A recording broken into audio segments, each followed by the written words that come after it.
It starts off with the first-person view of our main character, vibing by a campfire, saying that this place has changed him. It made him more sympathetic toward others. He then introduces himself, saying that he's a mercenary who goes by the callsign Beast and that he's gonna tell us a story. This is followed by a cutscene where we see a mysterious figure in a bandit's coat, emitting some kind of yellow smoke, moving toward us. The screen goes black and we hear its mocking laughter. Beast then wakes up in a place that resembles Cordon's grain elevator. Beast is greeted by the group's leader, Savage, who lets him know that he's been asleep for 4 days after surviving a blowout. Naturally, Beast wants to know where the hell he is, to which Savage replies, I don't know. He does say though that wherever you go, you end up back here, at this barn. Of course, that means they're low on supplies. Savage and a stalker called Markus have been stuck here for 7 months, others from 1 to 3 months. Most of Beast's equipment is gone. All he has left is his severely damaged mercenary suit and a pistol with a few mags. Savage adds that he can't force Beast to follow orders, but it's in his best interest to join the group for better chances of survival. This conversation is interrupted by an incoming radio transmission. One of the group's members lets Savage know that zombified stalkers are moving toward the barn. Since the guy who spotted them is the one who saved Beast, he is tasked with helping him. Zombies are no match for a skilled merc, so after they are dealt with, it's time for some looting. Easy money. Come on! On one of the bodies, Beast finds a note. From it, he learns that these guys were tasked with checking a specific anomaly, the Spatial Anomaly. They don't have any specific equipment, so we can only guess what checking meant. Probably observing the area to see how mutants interact with it. Things didn't go as planned. They had to bail. Escaping through the anomaly was their best shot at surviving swarms of mutants that came out of nowhere, and they ended up stranded here, just like Beast. Beast reports back to Savage. As they discuss how the zombies got in, a controller suddenly appears and renders everyone except Beast powerless. That answers a previous question. Savage finds this surprising, but Beast explains that he's been under a controller's influence before, but was saved by a guy named Fish. That's enough for Savage. He's just happy that Beast managed to resist it this time. He adds that Beast looks like garbage and should get some sleep. You're one ugly motherfucker. Not really an offer to refuse, so Beast goes to sleep.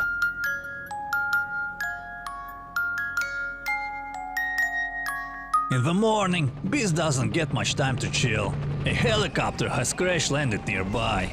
When Beast gets there, he finds a wounded pilot, patches him up and escorts him back to base. Since nothing urgent is happening, Beast talks to everyone. Turns out there's a Freedom member and a Dutier who somehow get along. There's also a hunter and the rest are regular stalkers. After picking up quests, Beast decides to start with retrieving his gear. A top-notch AK with an extended mag and silencer and some supplies. Next, he helps the Dutier, Snake, covering him while he collects an anomalous plant that will be used to purify water. He also talks to the local hunter, Knucklehead, who recognizes him from a past hunt involving a side dog on Cordon. Once Beast is done with most of the supply-related quests, Savage lets him know that a stalker called Scavenger picked up a signal not far from the base and went out to check it out.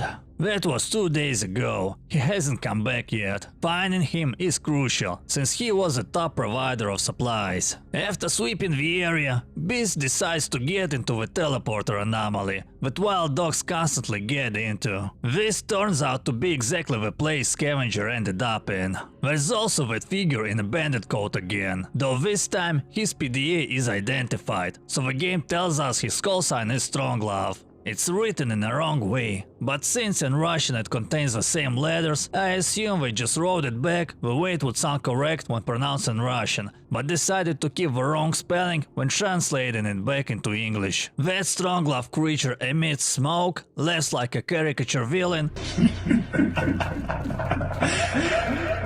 and disappears as the screen goes wide. Scavenger has a PDA on him, from which we find out that he was a bandit, and the loot he brought to the base he took off stalkers killed by him. We also find out that he was intending on killing Savage for, and I quote, "That guy really pisses me off." From that same PDA, we also find out that he shot a scientist who had a device called a decoder, which can somehow help get out of a spatial anomaly. Of course, there's no info on the decoder's whereabouts. He also stashed a lot without sharing with the group. However, that loot is now in Beast's hands. It is sealed in a container though. Some of the messages in his PDA are corrupted or encrypted, so we don't get to know all of his secrets. Beast hands over the container to the technician called Screw to try and open it. Beast talks to Carter, who definitely looks like James Earl Cash from Manhunt, and finds out that he also saw Stronglav, with all the usual attributes: a pillar of smoke, a person standing in the middle of it, and mocking Lefty at the end.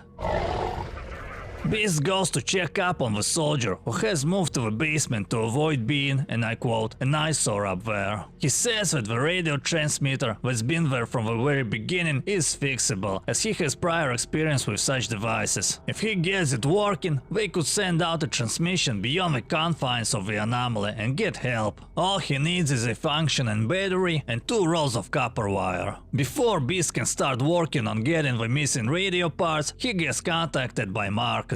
Due to the success of the mission to find Scavenger, Markus calls Beast quite a detective and tells him that before Savage there was a different leader called Shell, who went missing about a month ago. Markus says that it does sound foolish to hope he's alive, but he caught a signal from his PDA a couple of days ago for a split second, near the abandoned shelter. On top of that, Markus says that Shell was the toughest of the bunch, had an exoskeleton suit and plenty of supplies, so the chances, even though slim, are above 0.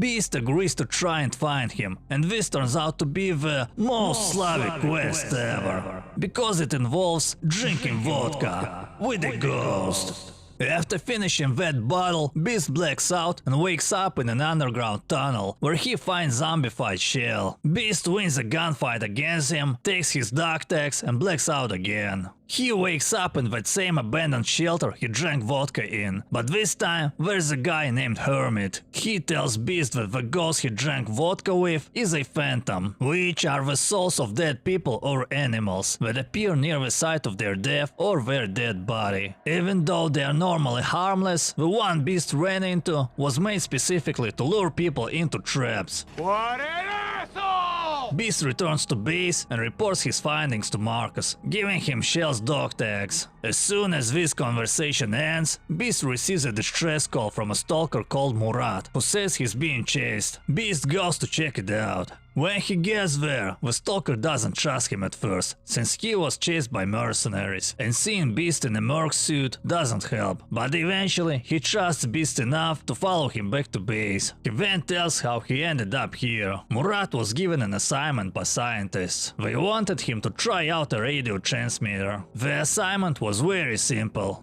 Try it out and see if he could pick up any signal. And pick up a signal he did. He tuned into a mercenary channel, where they were discussing some really serious mercenary business. Eventually, they noticed that their conversation was being eavesdropped on, so they started sweeping the area. Murad made a run for it. He randomly stepped into a spatial anomaly while trying to escape, so that's how he ended up here.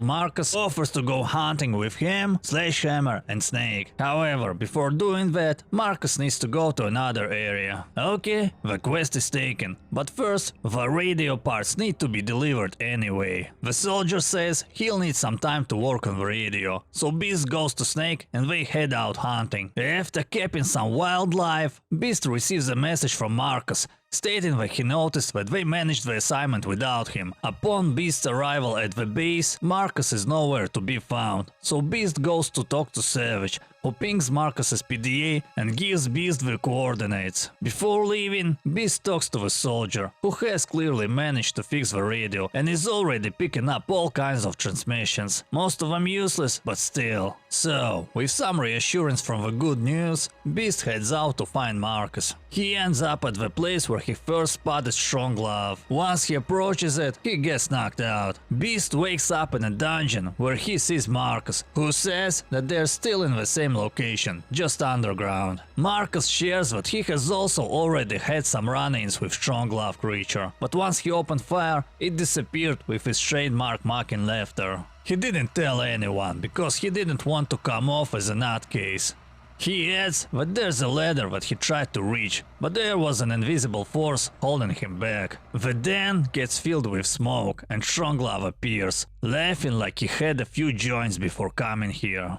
Sure enough, as soon as Beast approaches him, he disappears. What a fucking pussy. Instead, two swamp bloodsuckers show up, but since Beast is the main character and Markus isn't supposed to die here, the mutants had no chance. Time to bail. Markus says that he's in no condition to go out, so he offers to cover Beast while he scouts ahead. Beast is supposed to send Markus a message if it's safe to come out. There's a ladder, just like Markus said, but there's also a backpack that contains the decoder mentioned in Scavenger's PDA. Beast takes it and proceeds up the ladder. When he gets to the surface, he is greeted by an old rival, a merc called Obscurant, who knocks our hero out. That's the end of chapter 1. From a cutscene of our hero sitting by the campfire, talking to himself like a proper nutjob, we learn that Obscurant was always, and I quote, a piece of work. But things really escalated when Jekyll, a mercenary leader from Call of Pripyat, made Beast the leader of a mercenary detachment on Cordon instead of Obscurant. That's when the latter started cooking up his revenge plan. Chapter 2 starts 3 months earlier, at Cordon's vehicle station, with a briefing from Beast's second-in-command, Raven. He tells Beast that plenty of other mercs wanted the commander position, and Obscurant isn't the only one unhappy with Jekyll's decision. He also mentions that the locals aren't too happy about the merc presence. So far, they're only tolerated in the rookie village. Right as they're talking, Raven reports that a group of Stalkers is approaching their post, so Beast heads out to meet them. The 3 Stalkers have a serious case of main character syndrome. They start questioning what the mercs are doing here and quickly escalate to threats when Beast refuses to answer. None of them are particularly well equipped, so it takes only a few seconds for Beast's squad to put them down.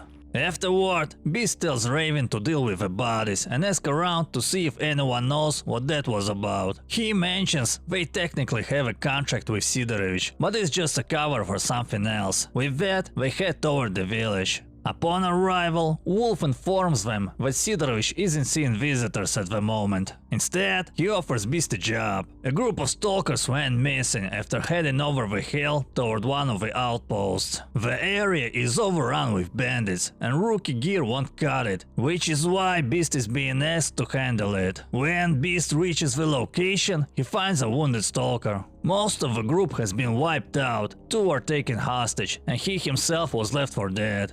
He explains that the bandits took the hostages to the northern checkpoint leading to garbage. Beast gathers a strike team and prepares an assault. When Raven questions whether it's worth the effort, Beast explains that helping the Stalkers will build trust and reputation. They storm the checkpoint, rescue the captives, and escort them back to the village. Back in Rookie Village, Beast gets paid by Wolf and is informed that Sidorovich has finally ran out of chicken legs, meaning he's ready to do business. Before giving the assignment, Sidorovich warns Beast that the Stalker base behind the railroad embankment is run by Father Valerian from Clear Sky, who despises mercenaries, so it's off limits. He also tells Beast not to conduct business behind his back. Beast replies that he has one rule as well: get paid on time right after the job is done. With that settled, Sidorovich gives him his first task: track down a Stalker carrying valuable data on a flash drive, retrieve it, and eliminate the target. Why not just buy it? Well, according to Sidorovich, the guy is asking way more than it's worth. To locate him, Sidorovich provides a beacon from his storeroom. Beast sets up a beacon on a bridge and soon gets a signal. Sidorovich pinpoints the location and sends the coordinates. At the site, Beast runs into Knucklehead, the same guy mentioned back in Spatial Anomaly.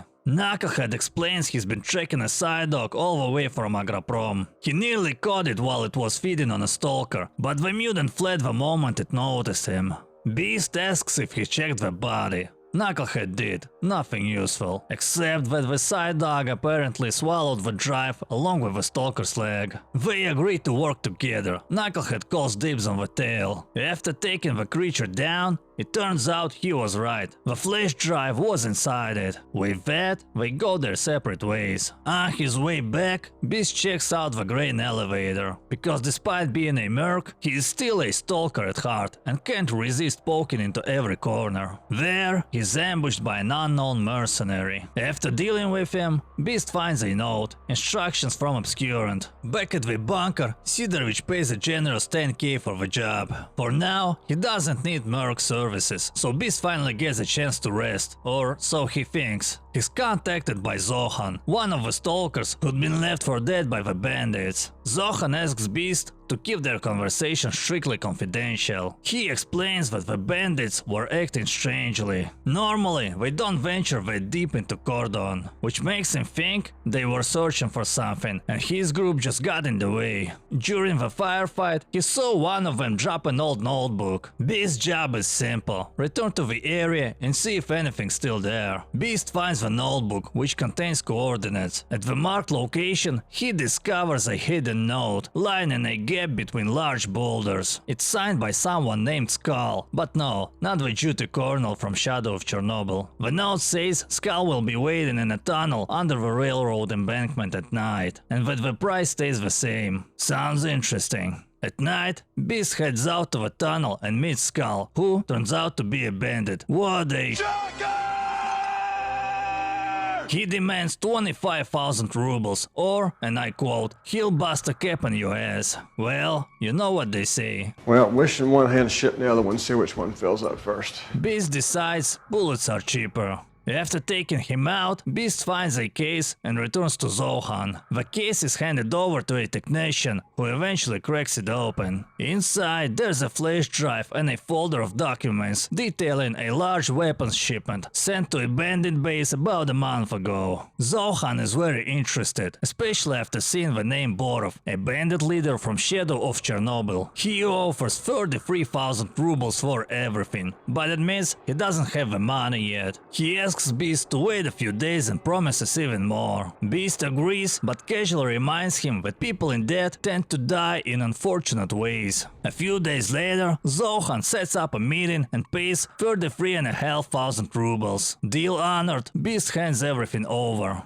Right after that, Sidorovich calls with an assignment. Except, it's not really a job. Damn, yeah! He's been attracting unwanted attention and needs extra security. He asks for 2 mercs and offers 5k total. Beast agrees, talks to Vulture, the man in charge of manpower, and arranges for 2 mercs to be sent to Sidorovich's bunker. Vulture later tells Beast to meet the coordinator at Bar 92 in Rookie Village. Turns out it's the bouncer. He explains that Sidorovich has a black box from a crashed military helicopter, and someone is willing to pay well for it. It's stored in Sidorovich's storage room behind the technician's workshop. The technician barely sleeps and lives off energy drinks, but he must not be harmed. Beast consults Raven, who reveals that the 3 aggressive stalkers from the beginning of the chapter were actually Valerian scouts. He also mentions that one of the rescue stalkers wants to join the mercs, but Raven turned him down. Beast doesn't mind, though having them all in the village wouldn't hurt, so he changes his approach. He pretends to accept the recruit, who's called Raccoon, and gives him a test. Get the mechanic out of the workshop by night. Raccoon suggests getting him drunk. Later that night,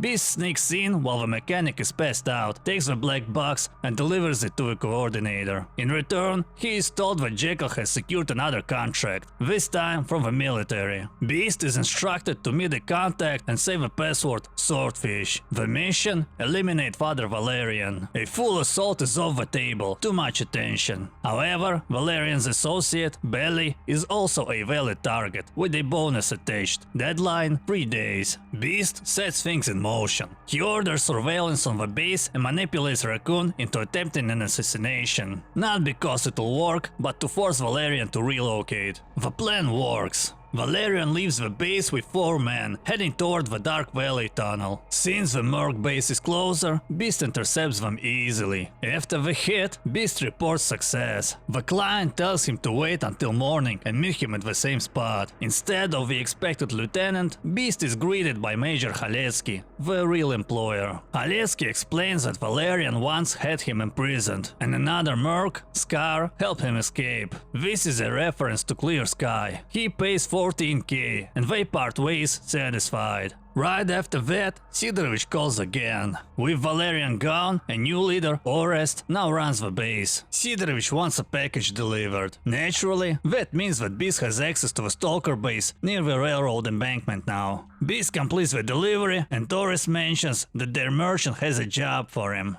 There's an anomaly above the railroad bridge. S.T.A.L.K.E.R, the protagonist of Clear Sky, once described something similar in the Red Forest. It acts as a teleporter, and the merchant wants to know where this one leads. A job is a job, so Beast accepts. Beast jumps into the anomaly and blacks out. He wakes up under the bridge near Rookie Village, head pounding. A terrified Stalker begs for his life, though Beast had no intention of shooting him anyway. When Beast returns to report back, he finds that same Stalker dead, outside the entrance. He shares everything with the merchant, adding he has a strange feeling since exiting the anomaly. The merchant knows that this is valuable data for the scientists. Right after the conversation, Beast hears a voice. "Come to me, you will find what you deserve." He somehow knows where to go. At the location, he's ambushed by a controller, on Cordon of all places. After surviving, Beast returns and proposes a theory. What if the anomaly not only teleports people, but also causes mutants to appear nearby at the same time? The merchant decides not to let Stalkers use it as a shortcut and will report it to the scientists. Back at the Merc base, Beast finds Obscurant, absent until now. He announces that he's temporarily in charge. Jekyll isn't happy with Beast's slow progress on his personal contract, and that's where the chapter ends.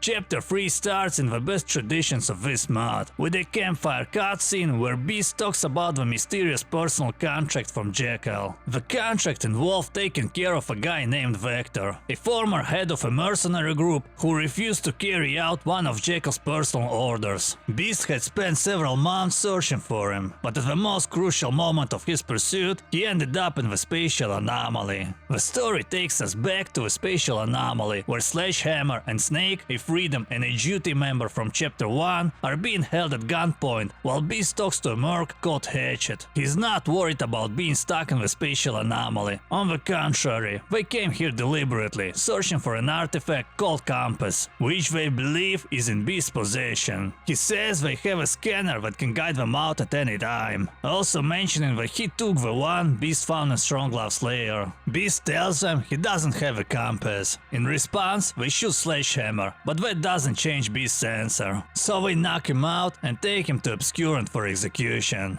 Just as the execution is about to happen, Stronglav appears and forces Obscurant to blow his own head off. That's when Markus shows up and tells Beast that their base has been taken over by mercs, and several of their people are being held hostage. Some are locked in the barn, while others are kept in an underground storage. When Beast asks how Markus got out of Stronglav's lair, he says he simply followed Beast after he climbed out. Markus leads Beast to an old weapon stockpile, the key to which he found in Stronglav's lair. So they gear up heavily. Markus's plan is to cut the power and ambush the mercs in the dark. While Beast handles that, Markus frees the others from the underground storage. They carry out the plan and succeed. Beast heads to the bunker and talks to Savage, who says they've decided to relocate their base to the underground food storage. It has only one entrance, a metal door, making it much safer than the barn. The only problem is the lack of lighting. They found blueprints indicating there's a transformer not far from the barn, in the same underground area where Beast encountered the zombified Stalker in an exosuit. However, once Beast descends, he's stopped by a stranded duty squad that accidentally ended up here from Agroprom. Beast explains the situation with a Spatial Anomaly and his group. The duty members aren't hostile, so he restores power without any issues and returns to base. He reports back to Savage and they decide to bury the bodies. The next part of the story takes place 27 days later. Beast pays his respects at Sledgehammer's grave. He then speaks with Savage about an illness spreading through the group. 3 men have fallen sick from eating mutant meat. Beast managed to find some medicine, but only enough for 2 doses. The 3 who are sick are Knucklehead, the hunter from Cordon, Markus, the one Beast was trapped with in Stronglav's lair, and Cutter, the man who dragged Beast to the barn when he first arrived in the Anomaly. Savage says he can't decide who should go without the medicine and asks Beast to make the call. Beast starts with Knucklehead, but he refuses the dose himself, saying the others still have their whole lives ahead of them, while he has already lived his. He says his goodbyes, despite Beast's promise to try and find more medicine. Beast searches for a cure, even starts sleeping in the barn to save time, but finds nothing. He eventually returns to base, where Savage tells him Knucklehead has passed away, though the other 2 are recovering after taking the medicine. Savage gives Beast a note they found on Knucklehead. It reads something along the lines of, "Beast, if you're reading this, it means I'm no longer alive. I owe you an apology. I didn't think much of you back on Cordon or when you first showed up at the barn. I was among the ones who wanted you gone. Now I see how wrong I was. Thank you for trying to save my life. I hope you all find a way out of this spatial anomaly." Shortly after, Beast is contacted by a duty general, who asks him to find normal food in exchange for artifacts. At the same time, a duty lieutenant explains that his rifle jammed during a fight with the bloodsucker, forcing him to throw it at him and continue with only a pistol before retreating. Beast completes these tasks, receives his reward and moves on. As soon as Beast leaves the underground, Markus contacts him, saying he's detected a signal coming from the barn. Since Beast is nearby, he goes to investigate. There, he finds none other than the forester from Clear Sky, surrounded by dogs. Beast helps him fend them off. It turns out fixing the radio in the basement, the one that the soldier had been working on, for which Beast found a battery and copper wire, wasn't pointless after all. The forester received one of their transmissions, took his compass artifact, and came to guide them out of a spatial anomaly. Beast tells him about the other Stalkers and the Judy squad, and leads him back to base. Savage later tells Beast he's picked up another signal near the same location, so Beast returns to investigate. In the basement, once occupied by the soldier, he finds a Stalker kneeling, clutching his head and rocking back and forth. When Beast tries to talk to him, the man speaks in fragments. He says it feels like his skull is being torn apart from the inside. His call sign is Spotty. He explains that he and the guys called Baldy and Hunchback went near the brain scorcher after scientists said there were brief windows when it could be crossed. Hunchback died from radiation exposure. Spotty mentions they passed through the red forest and he began hearing a voice, something trying to turn him into one of those monsters. He gives Beast an artifact and asks him to deliver it to Baldy, making sure it reaches his wife and children. Then he pulls out a gun and shoots himself. Right after that, the duty general sends another message, saying something strange is happening underground. When Beast arrives, things get even stranger. The general is the only one left alive. Every time Beast tries to approach him, he's teleported back to the start of a tunnel. The general explains that the colonel lost his mind, started shooting everyone and eventually killed himself. During their conversation, it becomes clear that the message Beast received is actually a week old, even though for Beast it all just happened moments ago. The general asks Beast to leave him alone. As soon as Beast leaves the underground, the forester contacts him and sets up a meeting. He says everyone else has already left, warns Beast that people often pass out after leaving spatial anomalies, and tells him to follow his exact footsteps. And that's the end of Chapter 3. Of course, Chapter 4 starts in the usual tradition of this mod, with a campfire cutscene, though this time it's very short. Beast wakes up in a prison cell. Savage is free and tells him to wait and not do anything stupid. Beast talks to another prisoner, who says they're at a place called the Outpost. When Beast asks why he was locked up, the inmate just shrugs it off, saying he was unlucky. He then adds that he's tired of the questions and suggests Beast get some sleep, since that's what he's about to do. The next morning, Beast is released. A guard tells him that Markus got lost in an anomaly, and The others have already left the outpost, and Savage is the only one who stayed behind. He also tells Beast to go see a man named S.T.A.L.K.E.R, the one in charge here. Before meeting S.T.A.L.K.E.R, Beast talks to Savage about Markus. Savage explains that the forester rushed back to his base in the Red Forest to send Markus the coordinates and help him escape. As for Beast, he decided to stay at the outpost for a while. Nearby, Beast finds a lone stalker named Baldy, the one Spotty mentioned. You remember Spotty, the stalker who gave Beast an artifact for his family before blowing his own brains out in the Spatial Anomaly. Beast gives Baldy the artifact and tells him that Spotty wanted it delivered to his wife. After that, Beast goes to meet the camp leader S.T.A.L.K.E.R, who assigns him a case. Two stalkers had an argument, and shortly after, one of them was found with his throat slit. The other disappeared. Beast's job is to find him and make him answer for it. Since he couldn't have gone far, Beast is told to search the area. After the briefing, Beast is contacted by the local bartender, Rasputin, who tells him the two were best friends, the kind who would kill for each other, not against each other. He asks Beast to at least let the suspect, call sign Lefty, tell his side of the story. When Beast finds Lefty, things start to make more sense. Lefty explains that they had found a stash of artifacts and decided to celebrate, but his friend made a mistake and brought the artifact case with him to the bar. Lefty lost his temper and shoved him, which started the argument. They had been drinking with two other stalkers. Lefty then left the base to cool off. Later, Rasputin messaged him, saying his friend had been killed and everyone suspected him.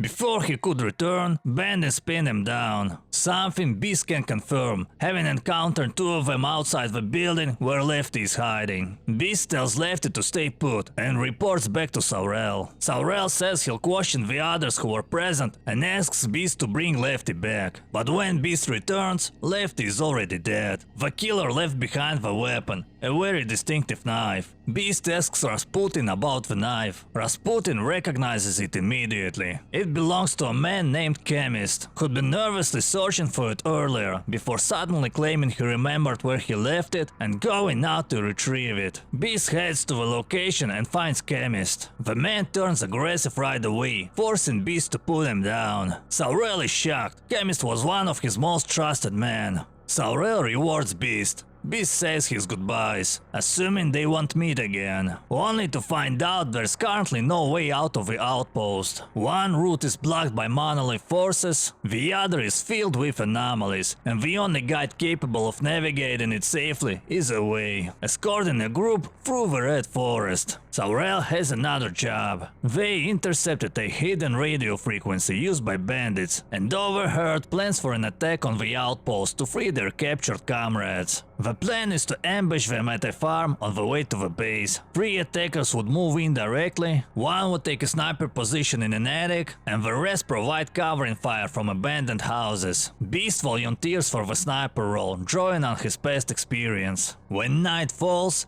Beast and the others successfully wipe out the first group. However, suspecting something might be off, Beast suggests checking the radio in case the bandits notice the lack of communication. He is right, a second group is sent to investigate. They eliminate that group as well. Sometime later, Beast is summoned by Mikluha, the leader of a freedom squad. He explains that the Monolith presence is growing rapidly, and soon they'll overrun the entire outpost, waking everyone on their way in the process. But he has a plan to stop them without casualties. Recently, his men pulled someone out of an anomaly, a high-ranking Monolith member. From him, they learn that the leader of a Monolith base is scheduled to meet other high-ranking officers in secret. The meeting is so classified that regular Monolith soldiers aren't even aware of it. Therefore, they'll have minimum security. Mikluha admits he didn't want outside help at first, but after losing 5 of his men, they need all the help they can get. Beast agrees, and the next day they set up an ambush, but when they arrive, it's clear they walked into a trap. Mikluha tells Beast to return to the Stalker base and convince them to send reinforcements, since he's the only one with contact there. However, S.T.A.L.K.E.R refuses to risk his men for a group he has no ties to. So Beast decides to help on his own, but by the time he arrives, it's too late. He takes Mikluha's PDA and brings it to the technician for decryption. The technician has a request of his own. He's been picking up a distress signal on a hidden frequency, though only intermittently. Another stalker also reported hearing it near the factory and even recorded it. Since the signal originates from the same place where Beast exited the Spatial Anomaly, the technician believes it's coming from others still trapped inside. Before leaving, the forester had given him the exact coordinates of the anomaly's exit. All they need to do is transmit them. Beast takes the transmitter and heads to the factory. After setting it up, a group of stalkers emerges from the anomaly. They're led by a man named Fish, the same one Beast mentioned earlier, who once saved him from a controller. This time, however, Fish is hostile. He says that debts must be paid, and that Beast will pay with his blood, before knocking him unconscious. Beast wakes up back at the base. In front of him is a stalker named Sologub, who tells Beast he saved him. When Beast asks about the others, Sologub says there was no one there. From a distance, he saw Beast talking to himself after setting up the transmitter. Then Beast collapsed. After that, Sologub heard a disturbing laugh and saw a figure in a trench coat kneel beside him. Sologub rushed in, firing a few shots to scare it off, and the figure, Stronglav, vanished instantly. He also brought Beast's gear back. Beast tells him about Fish. Back when Beast first entered the zone, Fish saved him and brought him into the syndicate. Later, Fish was cast out and expected Beast to live with him. When Beast didn't, Fish swore they would meet again. Sometime later, Beast heard that Fish and his group were found dead in Yantar. Beast also shares what he knows about Stronglav. Sologub advises him to keep quiet about it. In the meantime, Technician finishes decrypting Mikluha's PDA and gives it to S.T.A.L.K.E.R. Inside, they discover a backup plan. Obtain Monolith uniforms, infiltrate the base, plant explosives, and destroy it from within. There's a trader who can supply the uniforms, but he wants an SR-3 Vikhr assault rifle in exchange. Beast asks around, but no one has one or even knows where to get it. Then, passing by the prison cell, a bandit tells him he has two of them. He's willing to trade them, but only if Beast helps him escape. The weapons are held by a third party, who won't release them without his approval. He explains that one key to a cell is held by S.T.A.L.K.E.R, while the other used to belong to Chemist and is now in Sologub's possession. Sologub leaves it on his nightstand when he sleeps, making it easy to steal and return unnoticed. Beast says he'll think about it and goes to S.T.A.L.K.E.R. S.T.A.L.K.E.R tells him to go ahead. If the bandits deliver the weapons, they can walk free. If not, they'll be dealt with. He gives Beast the key and tells him to claim he stole it from Sologub, just as the bandit suggested. The bandit arranges to meet Beast at the school in the morning. When the time comes, they keep their word and hand over two SR-3 Vikhr rifles. Beast gives one of the rifles to S.T.A.L.K.E.R, who says they've uncovered another detail from Mikluha's PDA. There's a lab beneath the outpost, used by Monolith for supplies and reinforcements. While waiting for the uniforms, S.T.A.L.K.E.R tells Beast to check in with Rasputin. Rasputin tells Beast about the legendary mutant hunter, known simply as Hunter, a veteran of the zone since 2006. More importantly, Hunter is capable of guiding Beast safely out of the outpost. However, he won't do it for money. Instead, he needs help tracking a rare mutant, a unique pseudo-flesh. According to legends, this creature can mimic human speech, using fake distress calls to lure stalkers into ambushes. Beast agrees, and together they hunt it down. Afterward, Hunter agrees to take Beast with him when he leaves the outpost. Sometime later, S.T.A.L.K.E.R informs Beast that the uniforms have arrived. Originally, Sologub was supposed to accompany him, but Savage insists on taking his place. Beast has the technician reprogram his PDA to pass as Monolith, and the two head out. At the Monolith base, Beast spins a story about coming from Limansk and losing most of their squad. As usual, it works until it doesn't. He is knocked out. When he regains consciousness, the base is empty except for one Monolith member, who tells him he has been chosen by the Monolith for a trial. Savage has been taken hostage, and the location is marked on Beast's PDA. Beast returns to S.T.A.L.K.E.R and tells him what happened. S.T.A.L.K.E.R assumes Savage is already dead and warns Beast not to go after him, especially since Hunter is ready to leave the outpost. Beast agrees. He resets his PDA with the technician and leaves with Hunter. They reach the bar by nightfall and decide to rest before heading to Cordon in the morning. But when Beast wakes up, he's not in the bar. He is back in Stronglav's lair. Markus is still there too. Beast says his memory is fading. He believes Stronglav is trapping him in a time loop, restarting everything over and over again. He says he can't leave a time loop as long as Stronglav's still alive, but he promises he'll find a way. Somber, but don't worry, that's only the first ending, there's another one. Now this time Beast remembers that he's the main hero and has infinite save loads, so he doesn't chicken out and actually goes to X7 to rescue Savage or avenge him.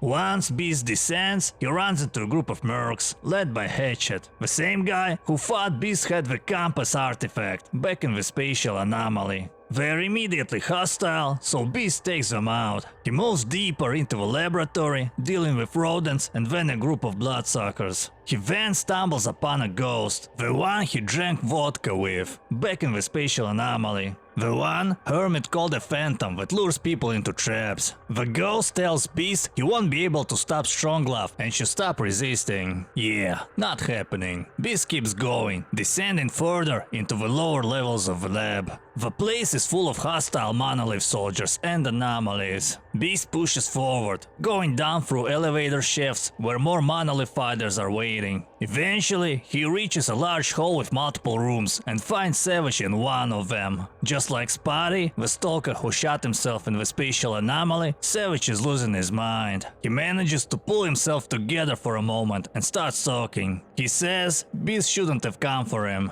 According to him, Stronglav appeared out of nowhere, took control of the Monolith soldiers and is now trying to get inside his head. Savage adds that the technician showed him how to reconfigure his PDA and tells Beast to get out while he still can. Then he stands up and shoots himself in the head. The lab is massive, so Beast continues descending, fighting off Snorks and even a burrow. After a while, the Phantom appears again, telling Beast to let Stronglav consume him.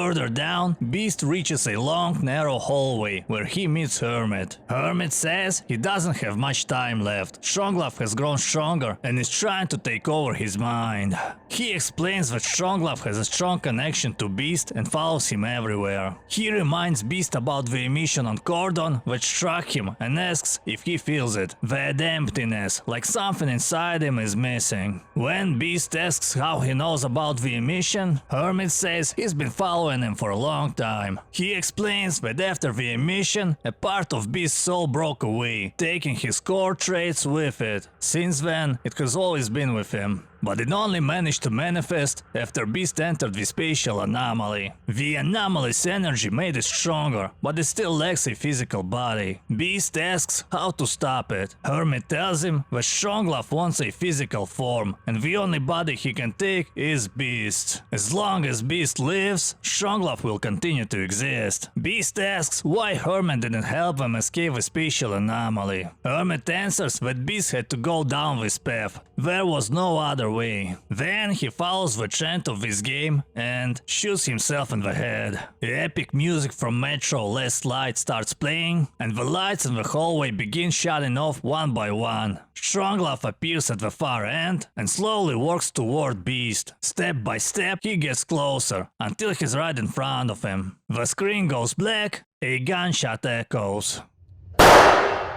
Hit him!